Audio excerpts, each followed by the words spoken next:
Permanent Secretary in the Ministry of Social Transformation, Donovan Williams, says the Boys Training Center was never meant to function as an educational institution. But he says with the thrust to ameliorate conditions at the institution, programs available to the wards are of paramount concern. Williams says calls for the implementation of an educational curriculum at the BTC will be heeded as soon as funding is allocated to the ministry. We've made submissions to the Ministry of Finance regarding support to Boys Training Center. The process will hopefully conclude with the passing of the budget in April. And so in between that period, we are making sure that we put in place all the necessary arrangements to ensure that once the funding is available in the new financial year in April, we would be in a position to really roll out a number of those programs. General Manager of the BTC, Leonard Terrence, says wards at the facility have waited too long for the day when the key to success will be placed in their hands.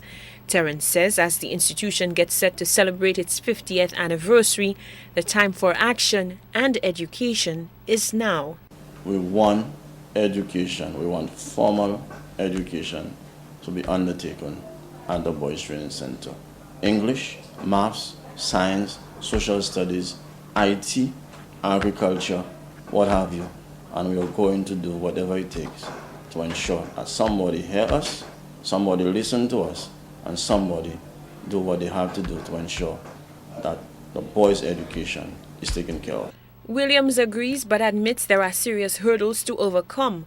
Of chief concern is the inability of the Teaching Service Commission to provide the human resources needed for the implementation of the initiative. Teachers, he says, will have to be sourced elsewhere. What we have been attempting to do, though, is to create an arrangement with the ministry where we ensure that a certified curriculum is delivered. However, the challenge that we have now is actually in the provision of teaching services to the institution, in that the current stock of teachers does not allow the Ministry of Education to provide us with teachers. Meanwhile, Williams says physical evidence such as the construction of 2 temporary units at the facility demonstrates the ministry has begun to address the problems of the Boys Training Center. Lovely St. Amy, HTS News, Channel 4.